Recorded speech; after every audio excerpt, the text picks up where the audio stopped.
The Girl in 6E by A.R.Torre. Torre? I'm not really sure. I'm obviously terrible at pronouncing last names of authors, or first names of authors, just people's names really. Anyway, more importantly, this book. I was really attracted to the premise of this book. That's what made me want to read it. That is why I did read it. I think that's why I got around to reading it so quickly, because it is a premise that is quite unique and not one I've ever really heard of before. Predominantly, it is about a woman who has locked herself inside an apartment for 3 years because she has murderous thoughts and urges that she can't really feels like she can control, and as such she feels like if she locks herself away from everyone and has no interaction with the outside world, she won't murder anyone. Predominantly, that's the premise of that, her sort of part. That's like her background build up. So to keep herself financially able to do this, she is a cam girl, so she works on webcam sites. She have this kind of weird part of this woman's life, very sort of different from any other kind of character formation I've ever read before.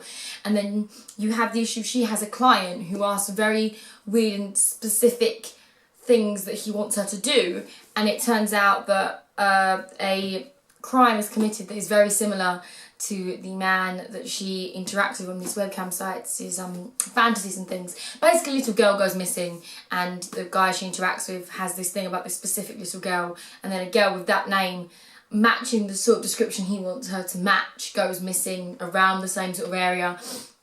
She gets a bit worried about it, so she eventually has to leave her apartment to go and try to help, because she can't really give this information away too much because she didn't really acquire it by legal means.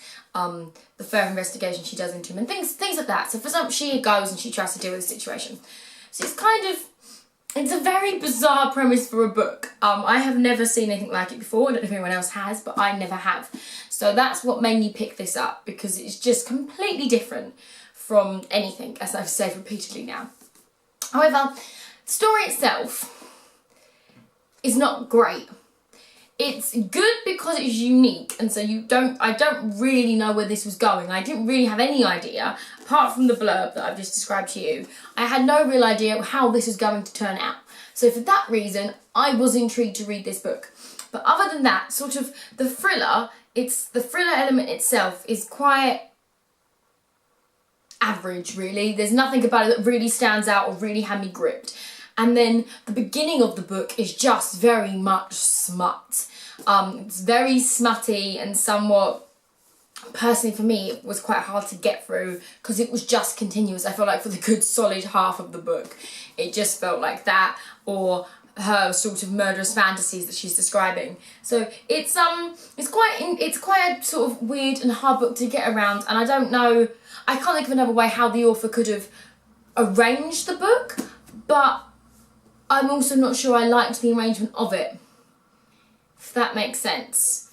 However, I did still quite enjoy the book. I think the main reason I enjoyed the book is because of the protagonist, who, even though is very, very messed up, and quite clearly messed up, so I don't know what it says about me that I enjoyed it because of her, I still found her quite an enjoyable character. And actually as a person, she did seem okay, because she's going to such an effort to try to remove herself from society. She understands that she's a threat and that she's different and that she's wrong, and so she does put a lot of precautions in. She's not sort of going around murdering people. She's trying to restrict herself and her urges, and she goes to quite a lot of trouble, because locking yourself away for 3 years that's quite an extensive thing to do. So most people, I think, would just kind of give in, but she doesn't. So it makes her quite interesting in her internal struggle. So in that sense, the book is quite interesting as a book and a premise, but this is not like a book I feel like has changed me. This is probably not a book I'm going to pick up again, or a book that I'm going to rave about for days and days on end. It's just a good book. It's just because of the uniqueness of it, I think it is worth reading and would recommend for that reason. But other than that, there is nothing exceptional about this book. That makes sense. I'd probably give it a 7 out of 10, because again, I probably would only really get a 6 from me, just if it was any other kind of book, but again, because of the uniqueness of the premise and situation I've never seen written anywhere else before, I'm giving it an extra point. So I think it's worth 7 out of 10. But yeah, that's kind of where I stand with on this book. Yeah, put that down. Right, just a quick end of the video thing. I have decided to take up a 2016 reading challenge on Goodreads. So basically you put in how many books you want to read by the end of the year, and then you have to try to match that really. It's quite simple. So I have challenged myself this year to read 50 books, which is nearly a book a week. I'm not sure if I'm going to be able to do this. To most people that might not be a lot, only less than a book a week. But for me, considering last year I read like 21 books, I think it said, it's going to be quite a jump. But I feel like I want to get back into reading, and this might give me the kickstart motivation to do so. So if you want to follow my progress on that, I will link my Goodreads page below. Or if you want to just read my reviews and things in general. Other than that, I hope everyone's 2016 is getting off to a good start, and I hope 2015 was a good year for everyone else, and I shall see you soon. Bye!